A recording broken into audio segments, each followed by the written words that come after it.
Hello students, मैं उमंग शर्मा। और आज जो हम चैप्टर पढ़ने जा रहे हैं वो क्लास 12 की बीएसटी का चैप्टर नंबर 4 प्लानिंग। आज की इस वीडियो में हम टाइप्स ऑफ प्लान को डीपली पढ़ेंगे। लास्ट वीडियो में मैंने बताया था कि प्लान जो होते हैं वो 8 टाइप्स के होते हैं।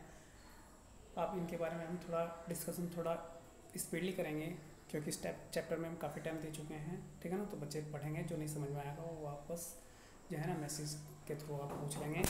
तो फर्स्ट नंबर पे देखो, हम पहला ऑब्जेक्टिव जो पढ़ते हैं वो होता है, पहला जो प्लान पढ़ते हैं वो होता है आपका ऑब्जेक्टिव। ऑब्जेक्टिव ना तो एक सिंगल यूज प्लान है, ना ही एक स्टैंडिंग प्लान है।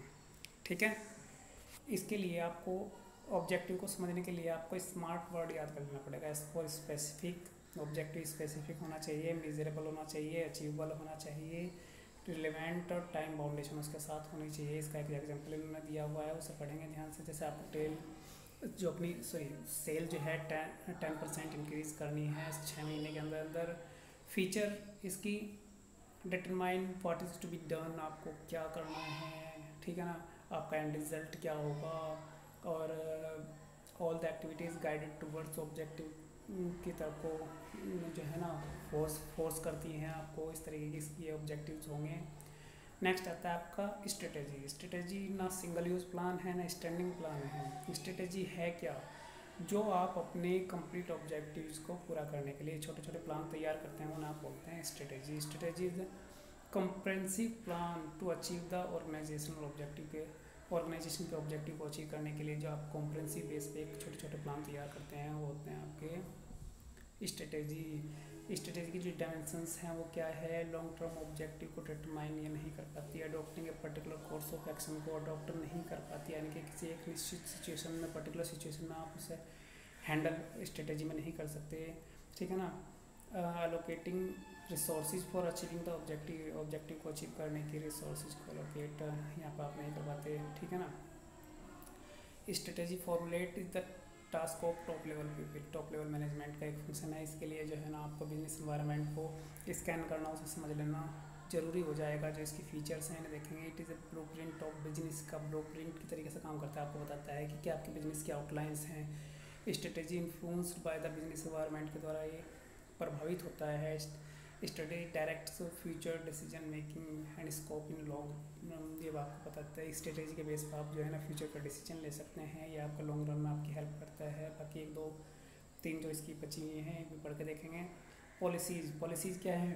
किसी एक स्पेशल सिचुएशन से उभरने के लिए आप जो प्लान्स तैयार करते हैं उन्हें आप पॉलिसीज़ बोलते हैं। Policies can be defined as organisation general response to a particular problem और सिचुएशन। एक पर्टिकुलर सिचुएशन या प्रॉब्लम से उभरने के लिए जो आप प्लान तैयार करते हैं वो आपको पॉलिसीज बोली जाएंगी। In simple word, it is the organisations on way of handling the problems. अपनी ऑर्गेनाइजेशन का अलग अलग तरीका होता है किसी सिचुएशन से उभरने का। Policies are made at every level because the manager of every level decide. हर लेवल का मैनेजर के सामने समस्याएं आने वाली हैं, वो क्या करेगा? उस समस्याएं से उभरने के लिए क्या करेगा कि अपने अपने प्लान तैयार करेगा किसी स्पेशल पर्पज़ के लिए। वही क्या होंगे आपके पॉलिसीज बोली जाएंगी।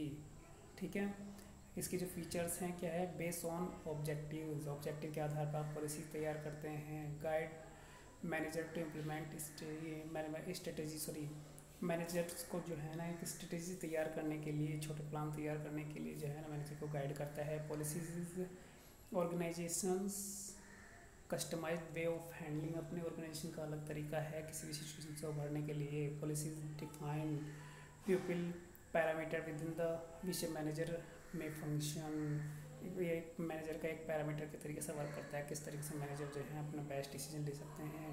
नेक्स्ट प्लान की अगर मैं बात करूँ तो उसमें आता है प्रोसीजर। प्रोसीजर क्या है? एक स्टैंडिंग प्लान है, एक स्टेप्स है, कुछ स्टेप्स हैं जिसमें आप किसी एक सिचुएशन से अपने उभर सकते हैं। ठीक है बच्चों, देखो इसे ध्यान से समझेंगे। Procedures are required steps establish in advance to handle future condition. Future की कंडीशन से उभरने के लिए जो आपके पास कुछ स्टेप्स फॉलो करने पड़ते हैं आपको, वही होंगे कि आपको procedure. The sequence of steps is to be followed by the employees in different situation must be predetermined. जो हमारे सामने कोई फ्यूचर में सिचुएशन आने वाली होती है उससे निभरने के लिए आपके पास कुछ पहले से ही निश्चित स्टेप्स होते हैं, उन्हें ही बोलते हैं इसका प्रोसीजर। इसकी जो फीचर्स हैं क्या है? ये एक कुछ स्टेप्स की सीक्वेंस है जिन्हें आप जमर्ड नहीं कर सकते। Generally mean for insiders only, जो नॉर्मली जो ये होते हैं इंसाइडर्स के लिए होते हैं।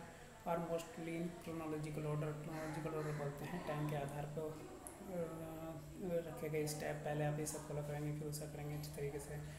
नेक्स्ट आता है method. Method can be defined as formalized और systematic way of doing the job. किसी भी काम को करने का एक निश्चित तरीका, यही बोला जाता है आपका method. The manager decide in advance the common way of doing the job. किसी एक काम को करने का तरीका आप एडवांस में जो आपने डिसाइड कर लिया वही आपको बोला जाएगा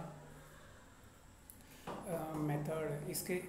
इससे आपको फ़ायदे क्या होंगे कि there is no doubt in the mind of employees के माइंड में कोई डाउट नहीं रहेगा, उनके एक्शन में यूनिफॉर्मिटी होगी, एकता एकरूपता आएगी। This help in achieving the जो स्टैंडर्डाइजेशन लाना, सिंप्लीफिकेशन लाना आप वर्क में, उसमें आपकी हेल्प करेंगे।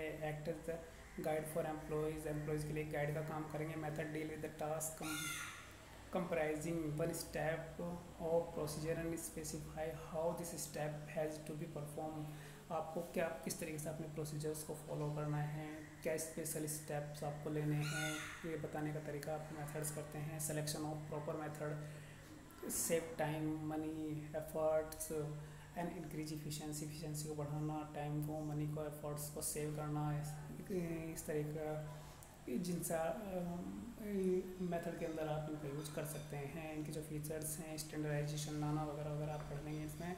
नेक्स्ट आता है आपका रूल्स क्या है, एक स्टैंडिंग प्लान है। रूल्स स्पेल आउट, रूल्स की देखो spell out the special action और नॉन एक्शन, एम्प्लॉयज़ को क्या करना है क्या नहीं करना है, सबका डिसीजन जो है आप रूल्स में लेंगे। इसमें आपको कुछ भी छूट नहीं दी जानी चाहिए, बल्कि अगर कोई एम्प्लॉय जो है आपके रूल को फॉलो नहीं करता तो उसके लिए उसे जो है ना थोड़ा समझाना, पनिशमेंट देना, कुछ भी आप यूज़ कर सकते हैं, लेकिन रूल हमेशा स्ट्रिक्टली फॉलो होना चाहिए। इसके जो फीचर्स हैं ये हैं कोड ऑफ कंडक्ट और general instruction in an organisation. आपको इस ऑर्गेनाइजेशन के अंदर जो जनरल रूल होंगे उनका एक कोड होगा ये, ठीक है ना। स्पेसिफाई आपको बताता है कि आपको क्या करना है क्या नहीं करना है, एक रिगिड यानी कि एक कंपलसरी स्टेप है, ठीक है ना। रिगिडली उसका फॉलो करना चाहिए, स्ट्रिक्टली उसका फॉलो करना चाहिए। नेक्स्ट आता है आपका प्रोग्राम क्या है, देखो प्रोग्राम बेटे एक सिंगल यूज़ प्लान है। सिंगल यूज़ प्लान का वन टाइम आप यूज़ करेंगे। प्रोग्राम कॉम्बिनेशन है objective policies procedures and rules का, इतना काफ़ी है। थोड़ा इसके बारे में आप पढ़ लेंगे। ये चार rule objective policies procedures and rule, इन सब का एक कॉम्बिनेशन होगा प्रोग्राम आपको बताता है कि आप ऑर्गेनाइजेशन में किस तरीके से एक सिस्टमेटिकली वर्क कर सकते हैं। इसके जो फीचर्स हैं ये आपको detail statement about A project, इसी प्रोजेक्ट के बारे में जो है ना डिटेल में आपको देगा।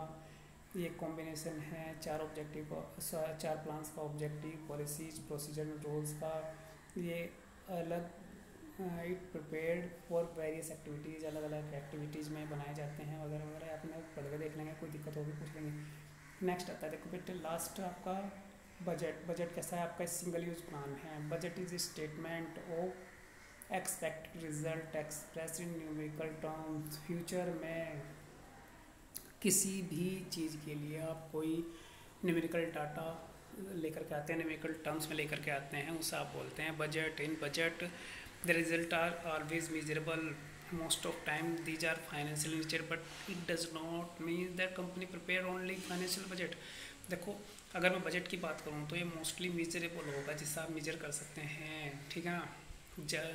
अधिकतर बार का मोस्ट ऑफ टाइम के बारे में बात करें, अधिकतर टाइम की अगर मैं बात करूँ तो ये फाइनेंशियल होता है नेचर में। इसका मतलब ये नहीं है कि जो आप बजट देंगे वो केवल फाइनेंशियल बजट ही होगा।